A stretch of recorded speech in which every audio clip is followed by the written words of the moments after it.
নমস্কার বন্ধুরা, রূপসা কিচেন অননে স্বাগত জানাই। আজকে আমি নিরামিষ সয়াবিন আলু কোপ্তা কারি বানাবো। তার জন্য কিছু মশলা নিয়ে নিয়েছি। গোটা জিরে, ধনে, শুকনো লঙ্কা এগুলো ভেজে গুঁড়ো করে নেবো। তো আমার গুঁড়ো করা হয়ে গেছে, দেখতেই পাচ্ছ। এবার আমি সিদ্ধ করা সয়াবিন আলু নিয়ে এসেছি। এবার সয়াবিনের থেকে জলটা বের করে নেবো ভালো করে।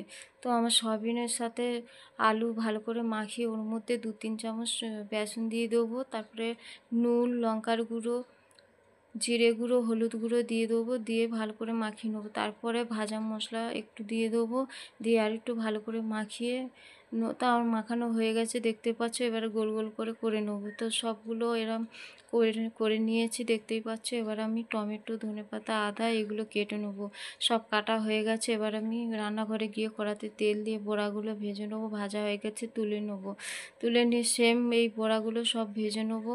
তো আমার সব বড়া ভাজা কমপ্লিট হয়ে গেছে, দেখতেই পাচ্ছ বন্ধুরা। এবারে কড়াতে শুকনো লঙ্কা, তেজপাতা, গোটা জিরে দিয়ে আদা বাটা, টমেটো কুচি, নুন, লঙ্কার গুঁড়ো, জিরে গুঁড়ো, হলুদ গুঁড়ো দিয়ে কাশ্মীরি মির্চি পাউডার, একটু চিনি দিয়ে অল্প একটু জল দিয়ে ভালো মতন কষিয়ে নেবো। দেখো আমার মশলা থেকে তেল বেরিয়ে গেছে। এবারে পরিমাণ মতন জল দিয়ে দেবো। ঝোল ফুটে উঠেছে, ঝোলে বড়াগুলো দিয়ে দেবো। আমার পুরোপুরি রেডি হয়ে গেছে। এবার উপর থেকে ভাজা মশলা, ধনেপাতা দিয়ে নামিয়ে নেবো। দেখতেই পাচ্ছ বন্ধুরা কত সুন্দর হয়েছে, কালারও ভালো এসেছে। এবার আমি খেয়ে দেখাবো কেমন হয়েছে। সত্যি বলছি বন্ধুরা, খুবই ভালো হয়েছে। এভাবে বাড়িতে বানাবেন।